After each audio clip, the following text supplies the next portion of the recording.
Shadows hide secrets, and one key could unravel it all. Welcome to WordScript Den. I am your host, Thulric. Drop a comment and share where you're tuning in from. I love hearing your thoughts. Let's dive into the mystery. There are certain sounds that don't belong inside Nero Wolfe's brownstone. The telephone ringing at mealtime is one. The other is the kind of knock I heard that Tuesday afternoon, timid, irregular, and apologetic. Whoever it was, they weren't selling encyclopedias or looking for a plumber. I was in the office, parked at my desk, halfway through typing up a bill for a client who believed in paying for Wolfe's words by the pound. Wolfe himself was in, his chair naturally, with a book the size of a paving stone spread open. Judging from his face, it was either a volume on the properties of rare orchids or the migration habits of people foolish enough to interrupt him between 2 and 4. "Archie," he murmured without raising his eyes, "there is a person." "Sharp, as ever," I said and got up to answer. The door opened to reveal a woman in her 40s with a coat that had seen better days and a face that tried to apologize for its own nerves. She clutched her handbag the way a man might hang on to his. "Wallet in a subway crowd, Mr. Goodwin?" she asked, in a voice that suggested she'd rehearsed the line. "That's the name, and if you've come about the ad for a stenographer, you're 20 years too late. Come in." She hesitated at the threshold, and I saw her eyes flick toward the inner office door, as if she already knew who was inside. That wasn't unusual. Clients often arrived carrying the rumor of Wolfe's reputation like a church hymn. What was unusual was the way her free hand slipped into her pocket, curling around something metallic. I led her in. Wolfe didn't bother to look up until she was standing there, stiff as a recruit on inspection. He shifted his eyes from the page to her like a cat acknowledging that yes, the mouse had indeed entered the room. "Mr. Wolfe," she began, "I've come about a key." Wolfe closed his book with the slow precision of a man who knew that any unnecessary haste was an insult to his digestion. "A key," he repeated, his voice as flat as a line of type. "To what, madam?" She fumbled with the handbag, produced a small iron key on a frayed bit of string, and set it carefully on Wolfe's desk as though it might explode. I leaned over for a look. It wasn't much, just an ordinary old-fashioned key, the kind you'd expect for a storeroom or a padlock. Except for one detail, etched into its bow was a worn inscription, barely legible, but enough to spell out 2 words: Union Railway. Wolfe regarded it. Then her. Then the key again. "And what," he asked, "is forgotten about it?" The woman's lips trembled before the words came out. "Because I don't remember where it unlocks, or why someone would want me dead for having it." That was when Wolfe leaned back, steepled his fingers, and finally gave her the full weight of his attention. And that was when I knew our afternoon had gone off the rails. "Would you like me to continue by moving into Section 2, the brownstone disturbed, where this client unsettles Wolfe's orderly world, and Archie starts sensing that the key is more than just scrap metal?" I stayed where I was, half bent over Wolfe's desk, studying the key and the lady in turns. She stood as if she had braced herself for lightning, while Wolfe pressed his fingertips together and shut his eyes, not in dismissal, but in calculation. When Wolfe shuts his eyes, it means the rest of us are supposed to keep breathing quietly until he's ready to make a sound again. After a moment he spoke. "Your name, madam?" "Mrs. Hilda Eastman." Her voice had steadied a notch, though her hands still gripped the handbag like it was ballast. "And this key," Wolfe said without opening his eyes, "was entrusted to you?" "No. I found it in my husband's coat pocket. He died in April." She stopped, as if testing whether she was supposed to say more. I gave her a nudge. "Cause of death?" "Heart failure. At least that's what the doctor said." I looked over at Wolfe, who hadn't flinched. Heart failure is a tricky guest at the table. Sometimes it brings its own chair. Sometimes someone pulls it out for you. Mrs. Eastman continued, voice picking up speed like she was afraid of her nerve running out before the sentence did. 2 weeks ago I received a letter, anonymous. It said the key belonged to something of great value, and if I wished to avoid unfortunate accidents, I should hand it over at once. "And yet," I pointed out, "you brought it here instead." She turned those pale eyes on me. "Because if someone thinks I know what it opens, then I'm in danger regardless. And if anyone can untangle what this key means, Mr. Wolfe can. Wolfe finally opened his eyes. He reached out with two heavy fingers and drew the key across the blotter, not picking it up but sliding it closer, as if weighing its moral character. "This is not the hour for melodrama, Mrs. Eastman. Do you have the letter?" "Yes." She pulled a folded sheet from her bag and passed it to me. I gave it the once-over. Typewritten, no signature, no address, just a neat demand in cold black. Ink. "Deliver the key within 7 days or pay the price." I read it aloud. "And you didn't think the police might want a swing at this?" "The police," she said sharply, "dismissed me when I tried. They said anonymous threats are common, nothing actionable." "That's true," I admitted, "but not usually with props included." Wolfe tapped the arm of his chair, a slow and patient rhythm. "A railway key. The Union Railway is defunct. Its depots have been shuttered for more than 20 years. Yet someone has roused themselves to threaten you over this relic. Curious." I waited. Wolfe never bites on a hook until he's decided the fish is worth the chewing. He turned his eyes on her again. "Why?" he asked. "Did you not destroy?" "A key without a lock is scrap. Unless—" He let the word sit there like a cat on a windowsill. "You suspect your husband left it for you deliberately." Her lips parted, then closed again.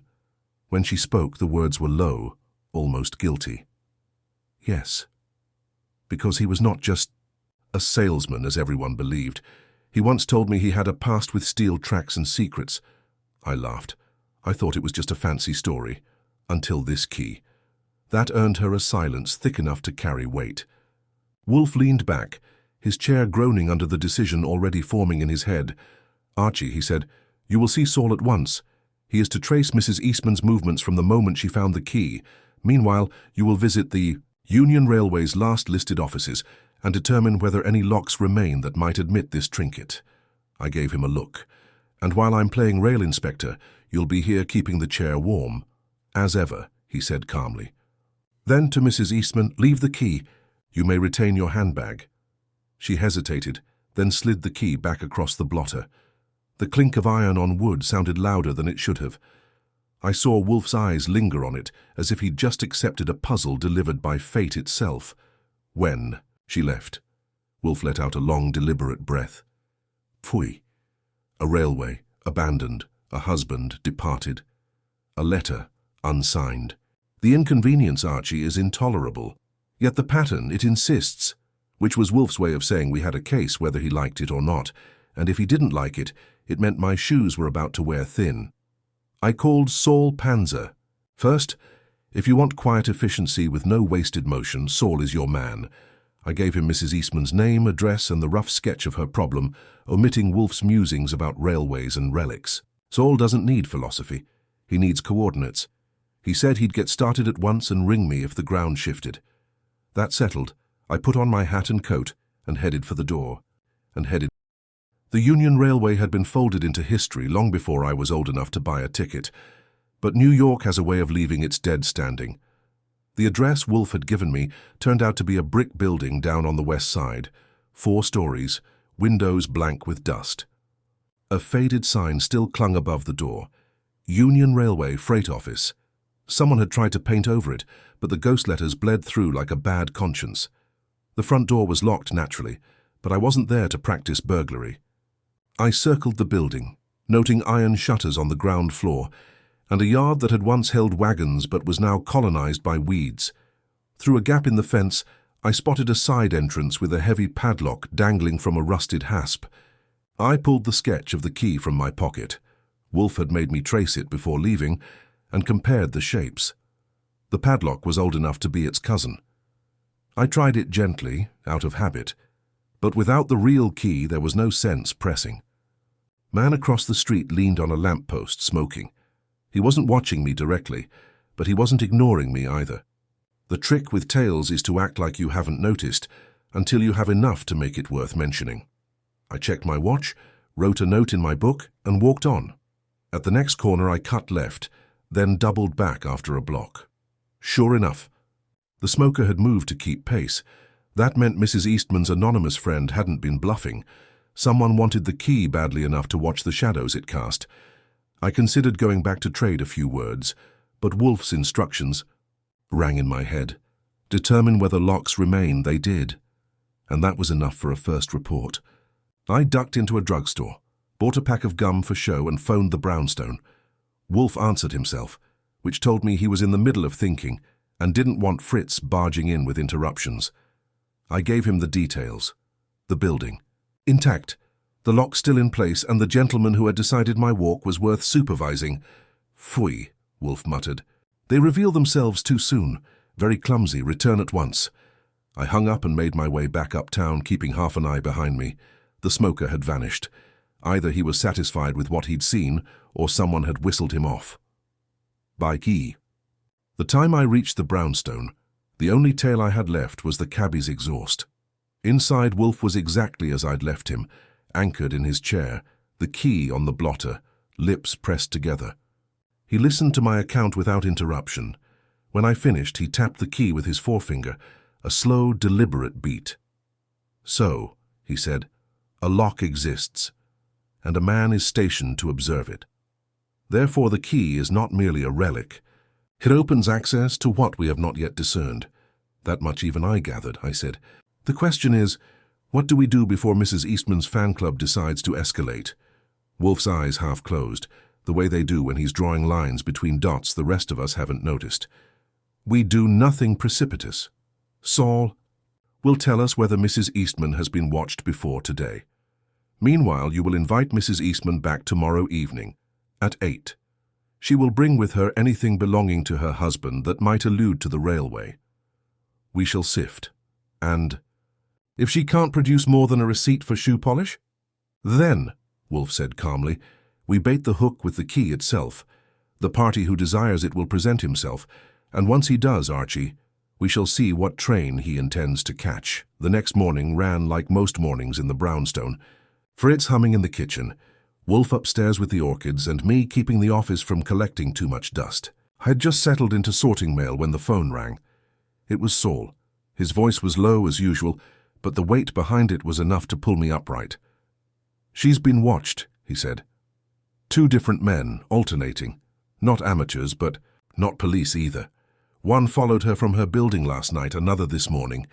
They're careful, but not careful enough. Names? Not yet. One of them drove a black Hudson with plates that don't belong to it. The other took the subway. I'll have more by tonight. I thanked him and hung up. Wolfe had come down, in time to catch my half of the exchange, and was now lowering himself into the chair like a man resuming possession of a throne. So, he said, our Mrs. Eastman is not the only one who values that key. Good. Good for you, I replied. I'll be the one explaining to her why she's suddenly acquired a fan club. She will accept it, Archie. She must. The burden is already hers. I let that sit and turned back to the mail, though my mind was still on the black Hudson. By evening, Mrs. Eastman arrived as instructed, clutching a cardboard box that looked heavy enough to hold regrets. Fritz brought her tea, which she sipped without tasting. Wolfe gestured for the box to be set on the desk. She opened it herself, lifting out neat stacks of papers and envelopes, old correspondence, a ledger, a few ticket stubs. Then something heavier, a brass nameplate that once read J. Eastman, station supervisor. My husband kept these in the attic, she explained. I didn't know until after the funeral. He said he had severed all ties with the railway, but he kept them. Why, I don't know. Wolfe leaned forward just enough to extend a finger toward the ledger. I opened it for him and skimmed. Most of it was routine, cargo tallies, shipments, schedules. But midway through, the pages shifted. There were notes written in a different hand, hurried and marked with initials. RG, one entry repeated more than once. Locker 12. Keep sealed. I glanced at Wolfe. His eyes were resting on that phrase as though it had just stepped into the room. A locker, he said softly. Archie? Yeah? You will return to the depot tomorrow. Identify locker 12. Confirm whether the lock survives. Sure. And if it does, then we will consider whether to insert the key, Mrs. Eastman. Set down her cup, rattling the saucer. You don't understand. If there's something hidden there, they'll stop at nothing. I've already had letters, and now you say they're following me. Wolfe cut her off with a raised hand, firm, but not unkind. Madam Danger pursued you before you came here. Its existence is not altered by your presence in this room. If you wish to be rid of it, then we must pursue it to its source." Her lips pressed together, but she nodded. She understood. After, she left. Wolfe shifted in his chair, which for him is equivalent to another man pacing the floor. A depot, a locker, a key, and men who cannot wait to see it opened. He closed his eyes. "Archie, tomorrow you will take the key with you. Do not under any circumstance turn it in the lock. I want only observation. We must not be the ones to disturb what has been sealed." I pocketed the instructions along with the key. If Wolfe was right, then the next day wasn't just going to be a walk through an abandoned freight office. It was going to be a waiting game, and someone else would be trying to play too. The next morning was crisp enough to make me regret leaving the brownstone, where Wolfe was probably contemplating eggs with herbs and leaving me to contemplate padlocks with rust. I took the subway down and walked the last few blocks to the Union Railway depot, the key snug in my pocket, like a piece of contraband. The place hadn't improved overnight. The freight yard still wore its weeds like a bad haircut, and the brick walls looked like they had been punched by time. I slipped through the gap in the fence again and moved toward the side entrance. The padlock was still there, stubborn as ever. I worked the hasp with my fingers, pretending the key in my pocket didn't itch to try its luck. Wolfe's order rang clear. "Observe, don't tamper." Inside the main building, dust layered the air thick enough to taste. The first floor had been stripped, but along the wall near the back were a row of metal lockers, tall dented numbers stenciled in fading white. 11, 12, 13. There it was. Locker 12 padlocked, its metal door pitted but intact. The padlock was the twin of the one outside, and I didn't need a degree in locksmithing to guess what key it wanted. I stepped closer, running my thumb over the number. No footprints in the dust around it, at least not fresh ones, but there was a cigarette butt nearby, crushed, recent, the paper still holding its twist. Someone else had been here not long ago. That thought ripened a second later when a sound came from the far side of the room, a shoe scuff. I didn't turn right away. Whoever it was had probably counted on me doing that. Instead, I crouched, pretended to examine the lock, and let my eyes cut sideways. A man in a grey overcoat was standing halfway between the lockers and the door, watching me with all the friendliness of a rattlesnake. His hat was low, but not low enough to hide the scar that ran from his jaw to his collar. "Lose something?" he asked. His voice was flat, but it carried. "Yeah," I said, standing slowly. "A train, about 20 years late." He didn't smile. His eyes dipped to my pocket, where the outline of the key might as well have been painted in neon. "Funny thing," he said. "Some doors around here still open if you know how. You should leave them closed. You should leave them closed." I gave him a pleasant grin, which he didn't return, and walked toward the exit. He didn't move to stop me, but his eyes promised he'd remember the face. Outside, I kept walking until I was 2 blocks away, then ducked into a diner and called. "The brownstone," from a payphone. Wolfe answered, his tone clipped. "Report. Locker 12 is intact, wants the key. And so does a gentleman with a scar on his jaw who thinks I should mind my own business." I left without seeing what's inside. Good. Wolfe's approval was never enthusiastic, but it had weight. "You were observed. That was inevitable. Return here at once. We must prepare, Archie. The scent is strong enough now to draw them in, and I will not have the brownstone overrun without notice." I hung up, tossed a nickel on the counter for the phone, and stepped back into the street. The scarred man wasn't in sight, but that only meant he was somewhere I couldn't see. If Wolfe was right, we hadn't just found a lock, we'd rattled it. And whatever was waiting inside had begun to stir. By the time I got back to the brownstone, Wolfe had planted himself behind his desk like a judge awaiting testimony. The key was still on the blotter, glinting in the lamplight, and his eyes flicked to it as I gave my report from the depot, including the scar-faced sentinel who seemed to think I was trespassing on his private cemetery. Wolfe grunted. "Predictable. They circle the carcass but dare not touch it until compelled." "Sure," I said, hanging up my hat. "But what happens when they decide compulsion is their middle name? That fellow at the lockers wasn't handing out business." "Cards." Wolfe's lips compressed. Then he will expose himself further. Men who guard secrets without the wit to bury them entirely are easily ensnared. Tell me again. Locker 12 is padlocked and unmolested, as far as I could see, except for a fresh cigarette on the floor. His eyes narrowed as if the detail carried a flavor he was testing. Then they have already debated whether to open it, but refrained. That implies more than one faction, Archie. A division among the vultures. I was about to reply when the doorbell rang. I went to answer and found Saul Panzer standing there, neat as ever, his hat tilted against the drizzle outside. He came in without wasting words and followed me to the office. I have the names, he said simply. Your Mrs. Eastman's followers are hired men. One belongs to an outfit run by a fellow named Roger Galt, ex-railway clerk, dabbling in real estate but not clean. The other reports to a man called Victor Hanlon, who once handled freight contracts for the Union Line. Both have reason to think something valuable was left behind when the company folded. At the name Galt, Wolfe's brows twitched. He leaned back, fingers steepled. RG, he said softly. The ledger entries. I remembered them too, those scribbles about Locker 12 signed with the same initials. Saul nodded once. Fitz. Wolfe opened his eyes fully, the way he does when the game stops being a puzzle and starts being a campaign. Archie, summon Mrs. Eastman. She must come tomorrow evening, 8 o'clock. Mr. Panzer, you will continue to observe the gentleman in question. If they stir toward the depot, you will apprise us immediately. Saul tipped his hat and left as quietly as he came.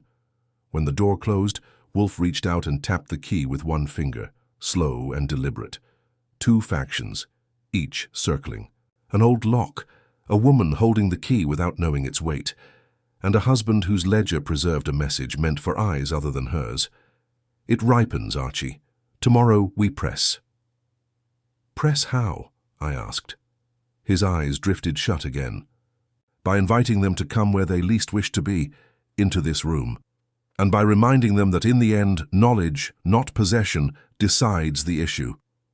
Which was Wolfe's way of saying he already saw the checkmate, and I'd be the one fetching the players onto the board. I glanced at the key again, small and ordinary, lying on the blotter like it had no idea how much trouble it was worth. The following evening, punctual as a summons to confession, Mrs. Eastman arrived at 8. Fritz ushered her into the office, where Wolfe was waiting, anchored in his chair, and I was standing guard with the ledger and the key already laid out like exhibits. She looked more worn than the night before, and her eyes darted as if expecting scar-faced visitors to leap from the curtains. Wolfe wasted no time. Madam, the initials RG in your husband's ledger almost certainly refer to Roger Galt, a former colleague from the Union Railway. He and another, Victor Hanlon, are circling this affair with hired men.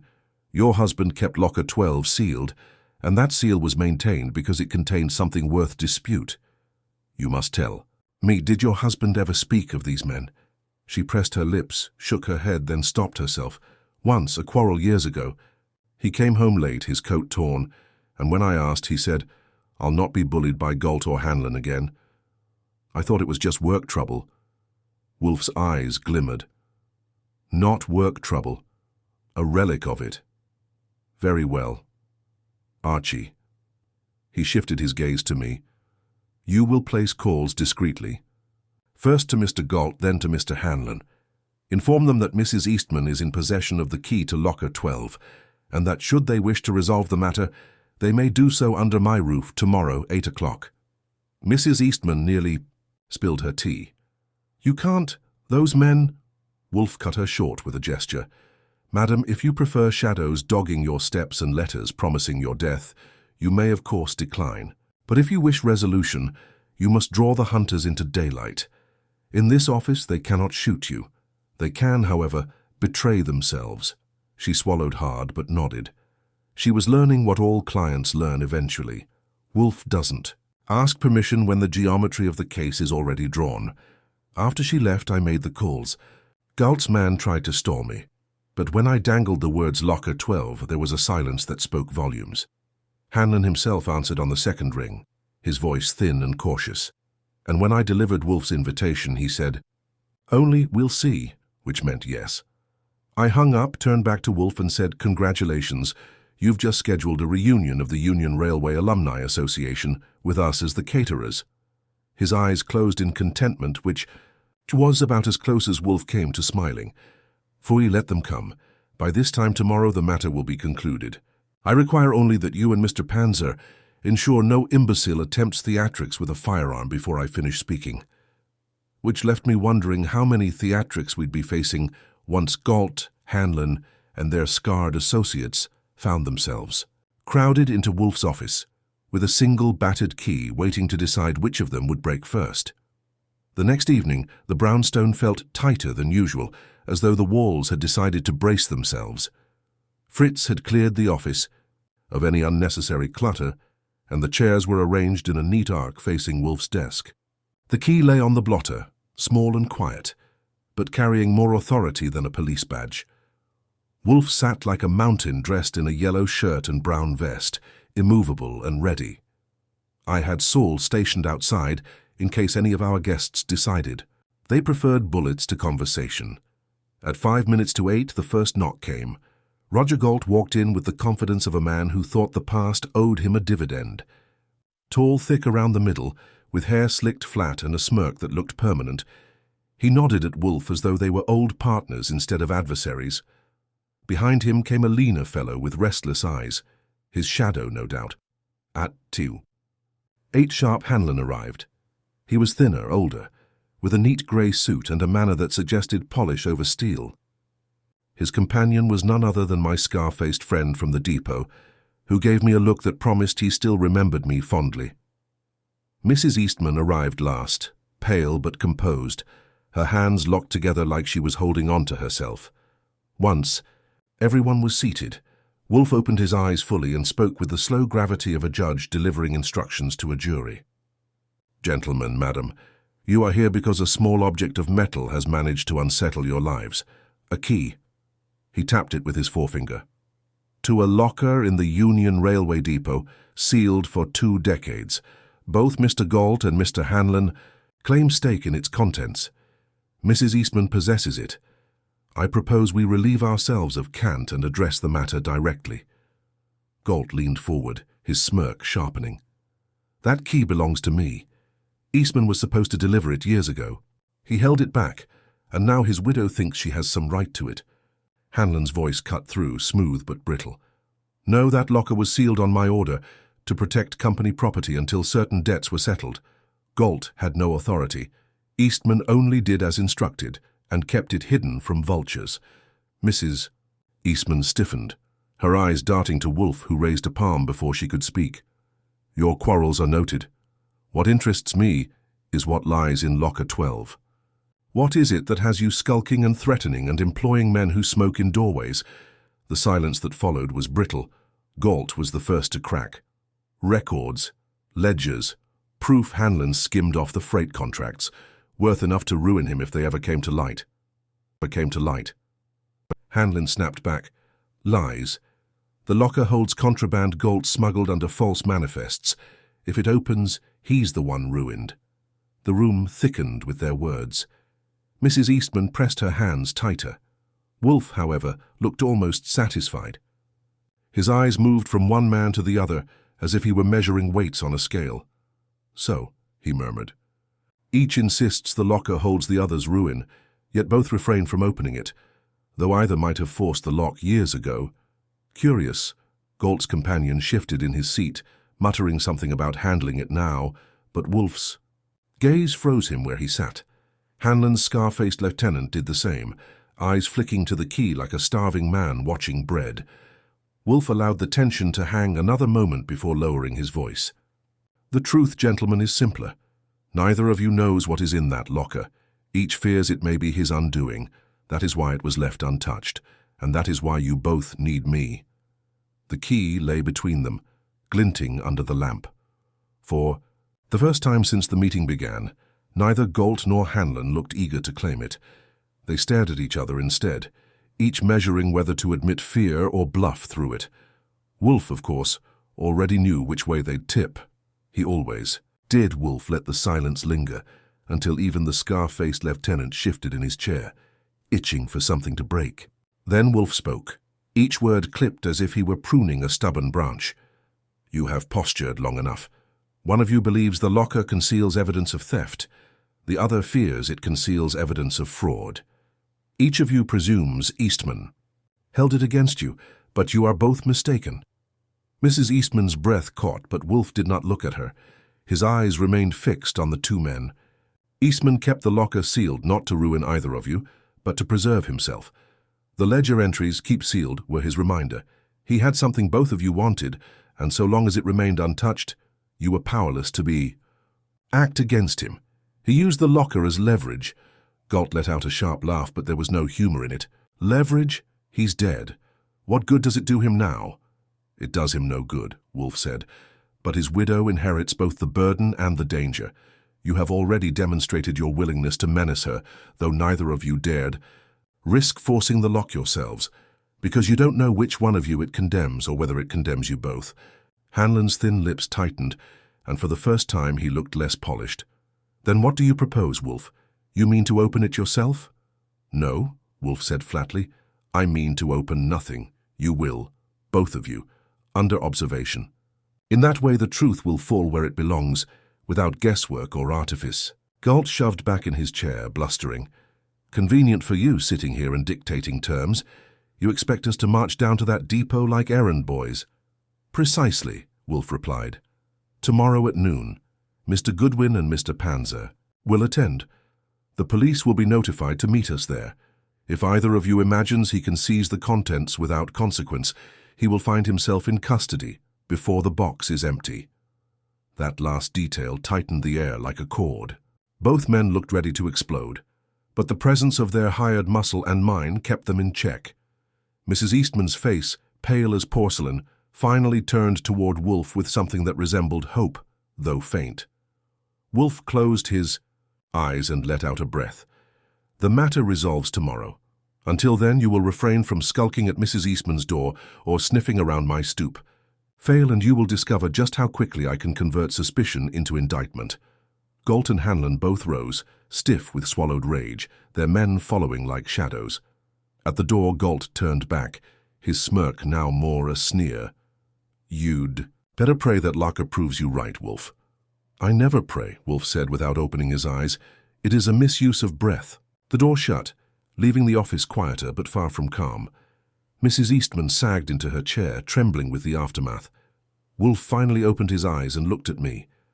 "Archie, tomorrow promises a harvest. See that our ground is well prepared." Which meant arranging police, Saul, and whatever else it took to keep a warehouse rendezvous from turning into a brawl. The funny thing about Wolfe's plans is that they sound neat when he lays them out. It's the execution that usually ends up scuffing my shoes. The next day found us at the railway depot, in a storage room that smelled like rust and old oil. The place wasn't designed for drama, but Wolfe had a knack for making any four walls feel like a stage. Saul Panzer leaned against the far corner, cool as ever, and two plainclothes cops Wolfe had requisitioned lounged nearby, giving the appearance of casual disinterest. Mrs. Eastman perched on a bench, her nerves hidden under a veil of composure. That, I suspected, cost her effort. At the center stood the locker, metal scarred and paint flaking. The key, the famous forgotten one, was set in place. Hanlon and Galt loomed on either side, both trying to look calm and both failing. At Wolfe's insistence, I turned the key, opened the locker, and stepped back. Inside was a battered tin box, no larger than a lunch pail, its lid banded with tape, gone brittle with age. Wolfe raised his brows at me, and I lifted it out and placed it on the table. The box was opened in full view of all present. Inside lay not money, nor jewels, but ledgers. Handwritten, meticulous, the kind that accountants either admire or fear. Wolfe had not shifted from his chair. Yes, we'd had one carried in for him, and yes, he filled it as though it were his throne. But his eyes fixed on the pages as I flipped them. He spoke, his voice cutting through the stale air. "Mr. Galt, Mr. Hanlon, you each expected these records to ruin the other. But Eastman was subtler than you. He recorded every transaction, yours, his, and those that linked you. He was both your banker and your blackmailer." Hanlon's mouth tightened. Galt muttered something unprintable. Wolfe ignored both. The brilliance of Eastman's scheme lay in balance. Each of you owed him loyalty because he could ruin you with the other. He preserved himself by preserving your secrets, until he died. And now the widow inherits not merely the ledgers, but the leverage, Mrs. Eastman gasped softly. Wolfe turned his gaze to her, heavy and deliberate. Madam, you are not to fear. You will not wield this power. You will surrender these ledgers to the police, where they belong. Your husband lived by entanglement. You shall not. Galt lunged a step forward, face red. You can't. Silence. Wolfe's voice cracked like a whip, though it never rose above civility. You were reckless enough to menace a widow for a box you dared not open. You will now stand accountable. The records will yield indictments, one way or another. The cops moved in, slow but firm. Hanlon raised his hands in a show of innocence, while Galt cursed under his breath. Wolfe closed his eyes, satisfied, as though the room itself had bent to his order. Later, back in the brownstone, dinner was served, saddle of lamb, with a sauce that made me forgive the depot dust still on my cuffs. Wolfe partook with the satisfaction of a man whose appetite extended to more than food. He dabbed his lips with a napkin and leaned back. Eastman's life was gluttony, Archie, not of the palate, but of power. He collected men as though they were vintages, to be uncorked at his pleasure. It is a form of appetite, and like all unchecked appetites, it destroys the consumer. I couldn't resist. At least your version of gluttony comes with sauce, he grunted, which in wolf-speak meant I'd managed to land one. And just like that, the brownstone settled back into its proper rhythm. Wolfe at the table, me with my notebook, and another case filed under the heading of human folly, boxed and closed. Would you like me to also create a neatly structured section breakdown, 1 of 10, showing how each part of the case of the forgotten railway key unfolded, so you can see the full arc laid out, the full